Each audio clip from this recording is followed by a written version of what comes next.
Praise the lord. Good morning. ప్రభువైన యేసుక్రీస్తు శుభనామంలో మీ అందరికీ వందనములు. ఈ ప్రత్యేకమైన దినంలో తండ్రులందరికీ కూడా happy father's day. God bless you all.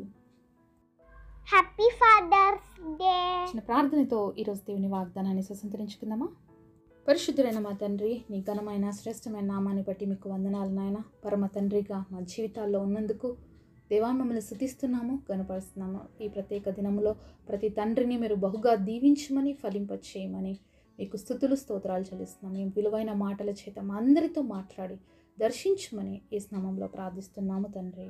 ఆమేన్. ఈరోజు దేవుని వాగ్దానము సామెతల గ్రంథము 23వ అధ్యాయము 22వ వచనం. నిన్ను కనిన నీ తండ్రి ఉపదేశము అంగీకరించుము. Proverbs chapter 23 verse 22. Hearken unto thy father that begat thee. దేవుడు ఇచ్చినటువంటి అద్భుతమైన మాటని మనం అందరం కూడా అనుసరిద్దాము. దేవుడు ఇచ్చేటువంటి ఆశీర్వాదాన్ని పొందుకుందాము. మరి ఈరోజు దేవుడి మాట మనకి ఏం సెలవిస్తుంది అంటే, నిన్ను కనిన నీ తండ్రి ఉపదేశమును అంగీకరించుము. ఇక్కడ కొంచెము జాగ్రత్తగా మనం గమనిస్తే మరి ఒక విషయం అర్థమవుతుందండి. నిన్ను కనిన తండ్రి, మామూలుగా మనం చెప్తూ ఉంటాం తల్లి కనింది అని, కానీ ఇక్కడ మనం ఒక మాట చూస్తున్నాం, నిన్ను కన్నా నీ తండ్రి ఉపదేశమును వినుము అని. మరి దేవుడి మాటలు రాయబడ్డాయి అంటే అది అందులో ఖచ్చితంగా ఒక ప్రత్యేకత అయితే ఉంటుందండి. మనందరికీ తెలుసు తల్లి 9 months బేబీని క్యారీ చేస్తుంది, జన్మనిస్తుంది అని. అయితే ఈ 9 months ఆ తల్లిని అలాగే ఆ భార్యని ఇద్దరిని కూడా మరి భరిస్తూ, అలాగే వాళ్ళని ప్రేమతో చూసుకుంటూ, మరి కనిపించినటువంటి మానసికమైన రీతిగా తండ్రి మోస్తూ వస్తాడు ఒక బిడ్డని కానీ అలాగే భార్యని కానీ. ఈ విషయం చాలామందికి అర్థం కాదనమాట. అంటే ఈ విషయం చాలామందికి గ్రహింపులోకి రాదు. చాలాసార్లు మనకి తండ్రి ఎలా కనిపిస్తారంటే చాలా కఠినంగా కనిపిస్తారు. చాలా అంటే వాళ్ళు ఎప్పుడు మనతో మాట్లాడినా కూడా కొంచెం హార్డ్గా మాట్లాడినట్లుగా అనిపిస్తుంది. అమ్మ ఎలాగ ప్రతి విషయాన్ని ప్రేమతో చెప్తుందో తండ్రి అలాగ అన్ని విషయాలు ప్రేమగా చెప్పరనమాట. సో ప్రతి ఒక్క కుటుంబంలో ఉన్న వాళ్ళందరికీ కూడా తండ్రి అంటే భయం ఎక్కువ ఉంటుంది. తండ్రికి ఈ సృష్టిలో దేవుడిచ్చినటువంటి బాధ్యత చాలా గొప్పది. కుటుంబానికి యజమానుడు, కుటుంబానికి హెడ్. మరి హెడ్ లేకపోతే ఈ మొండం ఏమైనా పని చేస్తుందండి? ఏం పని చేయదు. కాబట్టి ప్రతిదీ కూడా రూలింగ్ అనేది ఆ తండ్రితోనే జరుగుతుందన్నమాట. ఒక ఆత్మీయమైనటువంటి తండ్రి కుటుంబంలో ఉంటే ఆ కుటుంబం అంతా కూడా చాలా వర్ధిల్లుతుందండి. ఆత్మీయమైనటువంటి తండ్రి, ప్రార్థనాపరుడైనటువంటి తండ్రి ఆ కుటుంబంలో ఉంటే ఆ పిల్లలు చాలా గొప్పగా ఫలిస్తారు. నీతిమంతుడైనటువంటి తండ్రి ఉండటము ద్వారా ఆ కుటుంబంలో ఉన్నటువంటి ప్రతి బిడ్డ నీతిమంతులుగా తీర్చబడతారు. అంతేకాకుండా యోగ్యమైనటువంటి జీవితాలని జీవిస్తారు. ప్రతి తండ్రి వారి బిడ్డల కోసం ఎన్నో త్యాగాలు చేస్తారు. ఈ విధంగా అయితే తల్లి త్యాగం చేస్తుందో తండ్రి కూడా అనేకమైన త్యాగంతో తన కుటుంబాన్ని నిర్మించుకుంటాడు. కాబట్టి కనిపించని ప్రేమతో పిల్లల్ని అలాగే కుటుంబాన్ని నడిపిస్తూ ఉంటాడనమాట. కనిపించడానికి బయటికి చాలా గంభీరంగా కనిపిస్తారు, కానీ ఇంటర్నల్గా వాళ్ళు చాలా సెన్సిటివ్గా ఉంటారనమాట. అది తండ్రుల ప్రేమ చాలా వెరైటీగా ఉంటుంది. ఈ లోకపు తండ్రి ప్రేమ అంత గొప్పగా ఉంటే మన పరలోకపు తండ్రి ప్రేమ ఇంకెంత గొప్పగా ఉంటుందో మనము ఊహల్లో కూడా అందదనమాట. ఎందుకంటే ఈ లోకంలో తల్లిదండ్రులు మనకి శారీరకమైన జన్మనిస్తే నిత్య రాజ్యానికి వారసులు అవడానికి, మన ఆత్మ అనేది నశించిపోకుండా ఉండడానికి దేవాది దేవుడే లోకమును ఎంతో ప్రేమించినటువంటి దేవుడు తన కుమారుణ్ణి ఈ లోకానికి ఇచ్చేసాడండి. ఎంత ప్రేమ కలిగిన దేవుడు కదా! తన కుమారుణ్ణి ఇవ్వడానికి ఏ తండ్రి కూడా ఒప్పుకోడు. తన కుమారుడు తన కళ్ళెదుట మరణిస్తుంటే ఏ తండ్రి కూడా దాన్ని చూసి సహించుకోలేడు. తన కుమారుడు అవమానించబడుతుంటే, హింసించబడుతుంటే, హేళన చేయబడుతుంటే, దూషించబడుతుంటే మరి అన్ని చూస్తూ సహించుకున్నటువంటి పరమ తండ్రి ప్రేమ ఎంత గొప్పదో ఎప్పుడైనా మనము ఆలోచించామా? ఎవరైతే పరలోకపు తండ్రి మాటను వింటారో ఖచ్చితంగా ఇహలోకంలో ఉన్నటువంటి వాళ్ళ తల్లిదండ్రుల మాటలు కూడా ఖచ్చితంగా వింటారండి.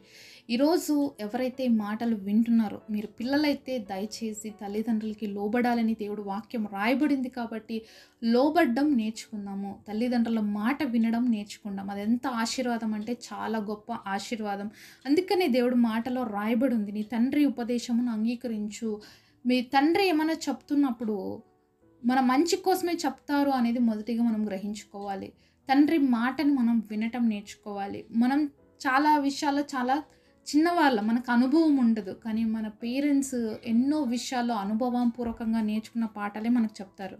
అందుకనే మనం వాళ్ళ మాట వినాలి, వాళ్ళు చెప్పినట్లు చేయాలి. అప్పుడే మన జీవితంలో ఆశీర్వాదం ఉంటుంది. తల్లిదండ్రుల మాట మనం వినకుండా చేస్తే మన జీవితంలో ఏమాత్రము ఆశీర్వాదం అనేది ఉండదన్నమాట. యేసయ్య భూలోకంలో ఉన్నప్పుడు ఒక మంచి ఉపమానం చెప్పాడండి. పరలోకపు తండ్రి ఎంత ప్రేమ కలిగిన వాడో, అలాగే ఇహలోకములో ఉన్నటువంటి తల్లిదండ్రులు కూడా అంత ప్రేమ కలిగి వాళ్ళ బిడ్డల్ని దేవుడి వైపుకు నడిపించుకోవాలి అని చెప్పి ఒక బెస్ట్ ఉపమానాన్ని చెప్పాడు. అది అందరికీ కూడా తెలుసు. అదే ప్రాడిగల్స్ అని, తప్పిపోయినటువంటి కుమారుడు. ఈ తప్పిపోయిన కుమారుడు స్టోరీస్ చాలాసార్లు విన్నాం మనం. చాలాసార్లు అందరికీ తెలుసు. సండే స్కూల్ నుంచి కూడా అందరూ వింటూనే ఉంటాం. అయితే ఇక్కడ ఈ తండ్రిలో ఉన్న ప్రత్యేకతని మనము చూడాలండి. మరి ఒక తండ్రి బ్రతికి ఉన్నప్పుడు ఏ తండ్రి అయినా కుమారుడికి ఆస్తి ఇస్తాడా అంటే ఎప్పుడు జరగదు. అది ఎవ్వరు ఇవ్వరు. ఎందుకు ఇవ్వాలి అంటారు. ఆ కుమారుడికి తండ్రి బతుకున్నప్పుడు ఆస్తి పైన ఏమాత్రం అధికారం ఉండదు. కానీ ఇక్కడ కుమారుడు అడిగినప్పుడు ఈ తండ్రి ఇచ్చేశాడు కొడుకుకి. అయితే ఆ కొడుకు ఇష్టానుసారంగా మరి వెళ్ళి ఇష్టానుసారంగా ఖర్చు పెట్టినాడు, వేస్ట్ చేసేసినాడు. అయినప్పటికీ కూడా ఆ తండ్రికి ఆ కుమారుడు పైన ఏమాత్రం కోపం లేదు. నా కుమారుడు ఎలా ఉన్నాడో, నా కుమారుడు ఎప్పుడు తిరిగి వస్తాడో అని ఎదురు చూస్తూనే ఉన్నాడండి. నిజానికి ఇది పరలోక సాదృశ్యమైనటువంటి ఉపమానం అండి. ఇదే యేసయ్య చేస్తున్నాడు. ఈరోజు మన ఇష్టానుసారంగా మనం జీవిస్తున్నాము. దేవుడు అనేక సార్లు విడిచిపెట్టి వెళ్ళిపోతున్నాము. అనేక సార్లు దేవుడు ఆశీర్వాదాలు తీసేసుకొని వెళ్ళిపోతున్నాము. దేవుడికి దూరం అయిపోతున్నాము. అయితే దేవుడు దినమెల్లా మన వైపు తన చేతులు చాచించుతున్నాడు. నా బిడ్డ తిరిగి నా దగ్గరికి రా. నువ్వు ఇలాగే ఉండిపోతే నీ జీవితంలో నష్టపోతావు. నా దగ్గరికి రా, నేను నీ జీవితాన్ని బాగు చేస్తానని ప్రతిరోజు ఆశతో నిలబడి చూస్తున్నాడు. అదేవిధంగా ఈ తప్పిపోయిన కుమారుడి స్టోరీలో కూడా ఇక్కడ తల్లి పాత్ర మనకు కనిపించదు. మేబీ తల్లి ఉందో లేదో కూడా మనకి తెలియదు. ఆ తండ్రి ఇద్దరు కుమారులను ఎంత జాగ్రత్తగా పెంచుకుంటున్నాడు, చూసుకుంటున్నాడు. అయితే చెడు స్నేహాలు పెట్టినటువంటి కుమారుడు తండ్రిని విడిచిపెట్టి వెళ్ళిపోయాడు. ఆ కుమారుడు కోసం ప్రతి క్షణము పరితాపిస్తూ ఉన్నాడు ఆ తండ్రి. సరే, మన లూకా సువార్త 15వ అధ్యాయం 20వ వచనంలో చూస్తే, వడింక దూరంగా ఉన్నప్పుడు తండ్రి వాని చూచి కనికరపడి పరిగెత్తి వాని మెడ మీద పడి ముద్దు పెట్టుకొనెను. సో ఇక్కడ తండ్రి ప్రేమను చూసినట్లయితే ఆ కుమారుడు ఎంతగా తప్పిపోయి చెడిపోయి పందులతో సహవాసం చేసి ఎంత కంపు కొడుతున్న జీవితంతో వెనక్కి వస్తే మరి దూరం నుంచే తండ్రి చూసి ఆ కుమారుడు మెడపైన పడి ముద్దు పెట్టుకున్నాడంటండి. ఎప్పుడైనా మన పిల్లలు గలీజ్గా ఉంటే కొన్నిసార్లు మనమే ఇష్టపడం ముద్దు పెట్టుకోవడానికి, దగ్గర తీసుకోవడానికి. అలాంటిది ఎన్నో రోజులు అయిపోయింది తండ్రిని విడిచిపెట్టి వెళ్ళిపోయి. ఎంత మరి అగ్లీగా ఆ బిడ్డ రిటర్న్ వచ్చాడంటే, ఎంత గలీజ్గా పందుల మధ్యలో ఉండి వచ్చినటువంటి ఆ వ్యక్తి ఎంత కంపు కొడుతున్న స్థితిలో ఉన్నాడు. అయినప్పటికీ కూడా ఆ తండ్రి ప్రేమ మాత్రం ఆ కుమారుని మీద తగ్గలేదు. అతని మెడ మీద పడి ముద్దు పెట్టుకున్నాడు అని చూస్తాం. అలాగే మన పరమ తండ్రి అయిన దేవుడు కూడా మనం పాప జీవితంతో, రోత జీవితంతో ఉంటే ఆ పాపాన్ని ఆయన అసహించుకుంటాడు, కానీ ఆ పాపిని అసహించుకోడండి. దేవుడికి మనం అంటే చాలా ఇష్టం, కానీ మనలో ఉన్న పాపం అంటే ఆయనకి ఏమాత్రం సహించాడు. పాపం ఆయన ఏమాత్రం యాక్సెప్ట్ చేయడు, ఎందుకంటే ఆయన పరిశుద్ధుడైన దేవుడు. అయితే ఆ పాప రోత జీవితం నుంచి నన్ను విడిపించడానికి దేవుడు ఆశపడుతున్నాడు. ఈరోజు తప్పిపోయిన కుమారుని స్థితిలో మనం తిరిగి దేవుడి సన్నిధికి వచ్చినట్లయితే పరమ తండ్రిగా దేవుడు మనల్ని ప్రేమిస్తున్నాడు. ఇక్కడ తప్పిపోయిన కుమారుడు అనే పేరు ఎందుకు పడింది ఆ కుమారుడికి అంటే, తండ్రి ఉపదేశము వినకపోవడాన్ని బట్టి.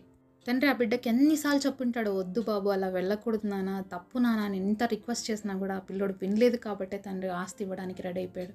ఈరోజు ఈ వాక్యం విన్నటువంటి కుమారులు కానీ కుమార్తెలు కానీ తల్లిదండ్రుల మాటలు వినుకోకుండా మీ ఇష్టానుసారంగా మీరు ఏ డిసిషన్ అన్నది తీసుకోవాలని ఆశపడితే, ఇదిగో తప్పిపోయిన కుమారుని దేవుడు మన ముందు చూపిస్తున్నాడు. ఇలా నష్టపోకూడదు అనే దేవుడు మన తల్లిదండ్రులు మన కోసం ఉంచాడు. వాళ్ళ ఉపదేశాన్ని మనం వినాలి. తండ్రి ఉపదేశం చాలా కఠినంగా ఉంటుంది, కానీ అది మనకు ఆశీర్వాదం అని గ్రహించాలి. ఈరోజు తండ్రులు చేస్తున్నటువంటి త్యాగాన్ని ఒకసారి చూడండి. వాళ్ళన్నీ కూడా విడిచిపెట్టి, వాళ్ళకి ఏం అవసరం ఉన్నా అవన్నీ పక్కన పెట్టి, వాళ్ళ పిల్లలకి ఏం కావాలో దాని మీదనే ఎప్పుడు ఫోకస్ చేస్తూ ఉంటారు. కాబట్టి మీ తండ్రి మిమ్మల్ని ఎంత ప్రేమిస్తున్నాడో అనేది తెలుసుకోండి. అంతేకాకుండా ఆ గద్దింపు వెనుక దాగి ఉన్న ప్రేమ ఏంటో అర్థం చేసుకోండి. తండ్రి మనసును నొప్పించొద్దండి. తండ్రి మనసుని గాయపరచకుండా తండ్రి ప్రేమను పొందుకోవడానికి ఎప్పుడు మనము ఇష్టపడాలి. అలాగే మన తండ్రిని, మన తల్లిని మనం ప్రేమించాలి. అదే మనకి ఆశీర్వాదము. మీరు పెళ్ళిళ్ళు చేసుకున్న తర్వాత తల్లిదండ్రులు పట్టించుకోలేని కుమారులు ఎవరైనా ఉన్నట్లయితే, కుమార్తెలు ఎవరైనా ఉన్నట్లయితే దయచేసి ఈరోజు మీ తల్లిదండ్రులకు ఫోన్ చేసి మాట్లాడండి. వాళ్ళని ఈరోజే కాదు ప్రతిరోజు మాట్లాడండి. ఏదో ఫాదర్స్ డే, మదర్స్ డే అని ఒక పెట్టారు తప్ప ప్రతిరోజు డేనే మనం తల్లిదండ్రులను ప్రేమించవలసిన వారుగా ఉన్నాం ఒక దేవుని బిడ్డలకు. కాబట్టి తల్లిదండ్రులు సన్మానిద్దాము, వాళ్ళ ఉపదేశంను పాటిద్దాము. ద్వారా వచ్చేటువంటి గొప్ప బ్లెస్సింగ్స్ని రిసీవ్ చేసుకుందాము. అలాగే మన పరమ తండ్రి అయినటువంటి దేవుడు ఏదైనా మనకి చెప్పాడు అంటే దాన్ని వినటం మనకి చాలా క్షేమం, ఆశీర్వాదం. కాబట్టి దేవుడే చెప్తున్నాడు, మీ తండ్రి మాట, మీ తల్లి మాట వినమని. కాబట్టి విందాము, దేవుడి చేత దీవించబడదాం. అట్టి కృప మనందరికీ దేవుడు దయచేయనుగాక. ప్రత్యేకంగా ఈ యొక్క ఫాదర్స్ డే మరి దేవుడు ప్రతి తండ్రిని బహుగా దీవించునుగాక. పరిశుద్ధుడైన తండ్రి, నీ ఘనమైన శ్రేష్టమైన నామాన్ని బట్టి మీకు వందనాలు, కృతజ్ఞతాస్తుతులు చెల్లిస్తున్నాం తండ్రి. మాతో మాట్లాడిన ప్రతి మాట కొరకే వందనాలు తండ్రి. పరమ తండ్రిగా మీ మాట వినే కృపను, మీ ఉపదేశం అంగీకరించే మనసును మొదటిగా దయచేయండి తండ్రి. అలాగే మీరు ఏమైతే మాకు చెప్పారో ఆ మాటలన్నిటి ప్రకారం మేము జీవించి తల్లిదండ్రులు సన్మానించే వారిగా ఉపదేశం విని గొప్ప దీవెనకు కారకుగా ఉండడానికి మా అందరికీ కృపనివ్వమని, ప్రత్యేకంగా ఈరోజు తండ్రులందరినీ ఆశీర్వదించమని నజరేయుడైన యేసు నామములో ప్రార్థిస్తున్నాము తండ్రి. ఆమేన్.